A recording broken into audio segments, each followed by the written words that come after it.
Hello, welcome back to the Megawatt Home Renovations and Electric YouTube channel. I'm Trevor, this is Matt. He's the owner and CEO of Megawatt Home Renovations. And today we are going to be discussing the benefits of permits and inspections. Benefits of permits and inspections for your home renovation project, okay? First off, we're going to start off with a quote from Frank Lloyd Wright. You can use an eraser on the drafting table or a sledgehammer on the construction site. I love it. Oh, that's a good one. I think Frank Lloyd Wright, was he an architect? Right? He was, yeah. Yeah, amazing work that he's done. Of course, famous, and he's got quotes, so he knows what he's talking about. I'd rather do the pencil. Yeah, pencil is way easier. Yeah. Red pencil. Red pencil, very good. Quick stat for you. In June 2021, Alberta municipalities issued $1.3 billion in building permits, an increase of 99.8% from June 2020. Holy moly. Building permits increased by 24.1% over the same time period. So a lot of people were doing a lot of building. Yeah, weird how that would happen. Weird, right? Yeah. But hey, there we go.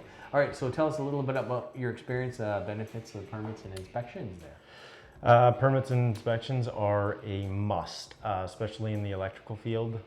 We tend to do stuff that can either burn down your house and or kill you. So we like to have building inspector, like electrical inspectors, come in and make sure that the permit is filled out properly for the work that's being done, and it's really to protect the homeowner, their property, the investment, and like at the end of the day, it is their family's safety. So it is really imperative that permits and inspections are carried out on all electrical and your basement developments too. Yes, very much so, because your insurance depends on it. Yes. Big time. Okay, let's get into this. What are the stages the city of Edmonton uses to inspect a home? So there's a couple for different ones. So you have your building permits, and they'll come in at different stages. So they'll come in your framing stage. They'll come in for your insulation stage, the vapor barrier stage, and then they'll come in after the drywall, the mud, the tape, and everything has been done, so that they know that it's been sealed and done everything properly. And then they'll come back for the final inspection. With electrical, they'll come in for the rough-in inspection. They'll make sure that all of your wires going into the box and going to the panel are safe and they meet code. And then after you've done everything, that means that you can seal it up with the drywall and everything. And then you have a final inspection, and they come back and make sure that you're using the proper devices, that you're using the proper breakers and switches, that you're meeting code compliance, not just behind the wall, but to what everybody else sees. So Okay. So question number 2, Matt, is an inspection by the city good enough to rely upon as a builder? Well, it is. They are the ones that basically say yes or no to what's being built in their city. If you don't like what the city has to say about your contractor's build, you can always ask them for clarification as to why. But when it comes to building in any city or jurisdiction, they are the gods, and if they say that it doesn't pass, it doesn't pass. But if they say it passes as long up to the standard of what they saw when they left. If you change anything after they leave, they leave all liability at the door as soon as you change something. So yeah, it's their say or the highway for sure. Yeah, and you as a general contractor, you probably do a few checks and balances over the different trades that come into your 100%. So all the trades, no matter who you are, besides drywall, unless you're in a specific area, that your inspectors come in and they make sure that your gas fitting is tight, that your plumbing is tight, that your electrical is clean, crisp, and is safe. making sure that your framing is proper framed, bolted to the ground, used with all the proper building codes, with the pressure treat on the bottom sill, all of that crazy stuff. That's what the inspectors catch is we're not all perfect. So it's nice to have that second set of eyes that's critical about your job to come in and say, hey, you can do this better. Awesome. Now, how does an inspection from a certified home inspector differ from the city inspection? So a home inspector comes in after, usually it's for a pre-inspection or a pre-sale of a house. So they'll come in and they'll just do a rough idea for the customer to know if their shingles are kind of out of date, how their electrical system is, their plumbing, all of that kind of stuff, just to give the customer a rough idea. But in no shape or form is a home inspector the exact same as a city inspector. So a home inspector can't come in and certify that your basement is good for the city and then you can just start throwing up drywall. No, you need the city inspector to come in, inspect it, and then the home inspector will come in and say, yeah, you're good. It's got a green sticker. So. All right. Now, as a builder, what do you do when a client asks for a third-party inspection?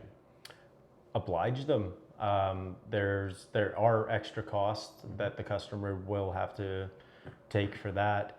But if they do have a third-party inspector, that's setting up the third party for really a big battle. That's a David versus Goliath kind of thing. So if you really don't like your city inspector, you can always call the office and talk to the foreman and just voice why the inspector isn't working for your project, and they can maybe work with you. But yeah, that third party is just going to cost you money, and they're really good for a pre-sale or a sale of a house, but not to certify anything. Mm-hmm. Yeah, so more along the lines of if you're trying to sell a home or you want to check up on your general contractor and you have another person come in just to make sure that before the building inspection is done, that these guys doing it right, because that looks a little bit off. Yeah, you can do that, but like I said, there are costs attributed to that. But if you're thinking about calling in a third party inspector before the inspector comes in, you should be stopping that project right away and kind of calling the proper guys to come in and finish the project. Because if you're doubting your contractor in that specific spot, there's going to be way more issues that you're going to have problems with. So yeah, so do your homework first. Yeah. All right, so now where do you see inspections going in the future? More thorough. They're being more pinpointy. So they're trying to fix up all of the old building stuff that doesn't meet code anymore, and they're holding the contractors liable for it. And it's the part of business that you go into in these old homes, that you do have to fix some of the stuff because it's not going to meet code to move forward. So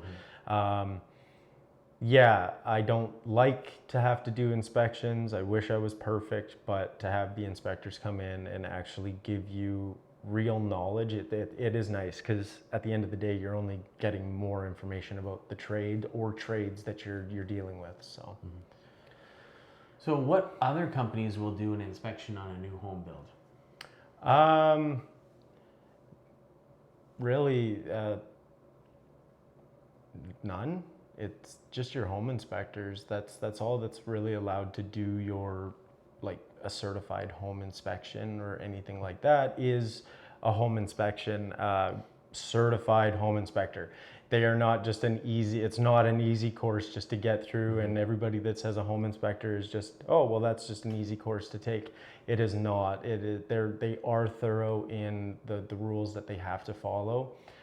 Certain trades, they just kind of get a brief thing over it, but you can't get a carpentry company to come in to certify an HVAC system or an electrical system or anything like that. You need the certified home inspections, and you need the Edmonton or Calgary or whatever jurisdiction you are, their specific inspectors to come in to follow through on their permits. Okay, now why do you need a permit in Edmonton? for your safety, my safety. It's just so that that there's a log of who was in your house, what work was done in the house, was it done safely, and that the city of Edmonton knows that a dwelling within their jurisdiction meets the codes, that somebody that's going to be paying taxes in that house is safe. Somebody went and looked at it, somebody checked it out. And that's why permits are so important, that if you don't have a permit, that it can be, hey, that needs to be all ripped out and it needs to be re-inspected and rebuilt and all of that fun stuff. So permits are very important. It doesn't really matter where you are, you're gonna have to pull a permit. Okay, so now the question, I mean, it's pretty obvious by this time. Do you really require a permit for a home renovation? Yes, not only a home, like a building permit, you need an electrical permit, you need a plumbing permit, you need an HVAC permit.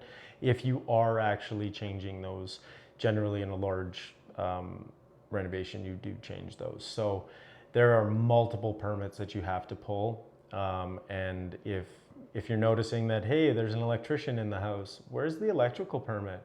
If it's not posted right at the front where an inspector can come in and say, oh, look, they have their permit, start asking your contractor for all of that paperwork, because they should be giving that to you, and at least like posting it where an inspector can come in, see it and go, okay, they're complying. So All right, so how do people get started with Megawatt? reach out to me at megawattpro.com or 780-233-2040. It's the easiest way, and you'll get me on the phone. All right, get him on the phone and he'll come out and do a quote on your project. And hey, you can even get started, get you scheduled into to your calendar and get going right away. So don't forget to give him a call, check out the website, and we will see you guys on the next video. Thanks.